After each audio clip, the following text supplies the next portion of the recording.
bien, de regreso para lo que sigue. Este es el análisis de Radiografía. El presidente está con nosotros. Mi querido Don Ian Ramos Fergus, bienvenido. Mi querida Susana Elizabeth, buenos días. Buenos días a nuestros queridos y fieles televidentes, radioescuchas, a las personas que nos siguen a través de las plataformas digitales y a nuestro maravilloso equipo de producción por permitirnos culminar una semana y arrancar un nuevo mes con pasión, análisis y objetividad junto a ustedes. Aciertos y desaciertos. Usted va por la misma línea. Sí. El mismo lanzamiento para usted. En definitiva, mi querido Enrique. Primero me gustaría hacer una pequeña analogía, ¿no? Remontarnos a la antigua Grecia, cuando en algún momento el filósofo universal más grande, Sócrates, se encontraba como siempre, ¿no? En su diaria pelea, en su diaria lucha con su esposa, Antipa. Y ella estaba discutiéndole y le discutía y le recriminaba. Sócrates, tú solo te la pasas hablando en los parques, solo te la pasas filosofando. Y Sócrates, brillante, no contestaba. Se quedaba callado, se quedó callado, se quedó callado. Oye, y cansado, Sócrates dice, necesito ya tomar un poco de aire. Sale de la casa y Antipa, no conforme con la discusión a medias, va corriendo detrás de él con un balde de agua sucia y se la echa encima. Sócrates se levanta y dice, no es de extrañar que tras los truenos llegue la lluvia.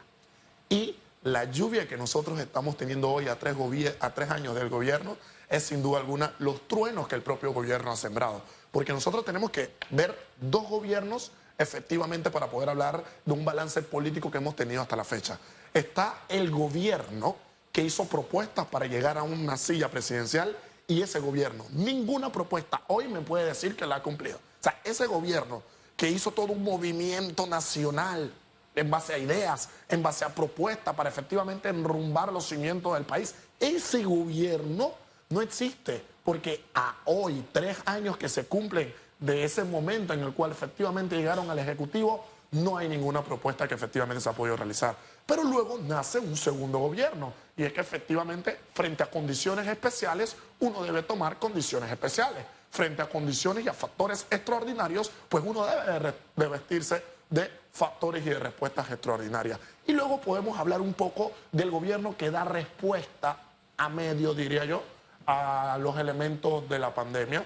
Un gobierno que, si bien es cierto, se jacta de un proceso de vacunación que sin duda alguna fue un proceso exitoso. Pero oye, nosotros no podemos calificar el éxito del gobierno en base a una medida extraordinaria que tuvieron que tomar por una sola y sencilla razón, porque les tocaba. Son el gobierno en turno y tenían que efectivamente actuar. Pero si nosotros sacamos el proceso de vacunación, que repito, no es una causa ordinaria, fue un factor extraordinario. Si nosotros sacamos efectivamente los elementos que tengan que ver con la pandemia, ¿con qué nos quedamos con el gobierno? Nos quedamos sin duda alguna con un gobierno que no ha podido atender y no ha podido estar allí para dar respuesta efectiva a las necesidades, a los deseos y a los problemas que nosotros hemos tenido como nación. Entonces, ¿qué esperamos de un discurso presidencial hoy? ¿Qué esperamos nosotros de un discurso de una asamblea? Asamblea máxime que cuando nosotros estuvimos en tiempo de pandemia encerrados, no tuvieron las suficientes agallas y la humildad, más allá diría yo, de poder sentarse a decir, oye, ¿sabes qué? Si bien es cierto tenemos diferencias, necesitamos unirnos y aliarnos para fomentar políticas públicas que estén destinadas a responder al clamor del pueblo. Y como respuesta, que es lo máximo que el gobierno se puede jactar, no es que le tenemos un valecito digital, no es que le tenemos un dinerito. Óigame, esto no es un éxito gubernamental. Simple y sencillamente han sido acciones extraordinarias frente a factores extraordinarios que se le han tenido que dar respuesta. Y el gobierno debe estar pensando ya hoy,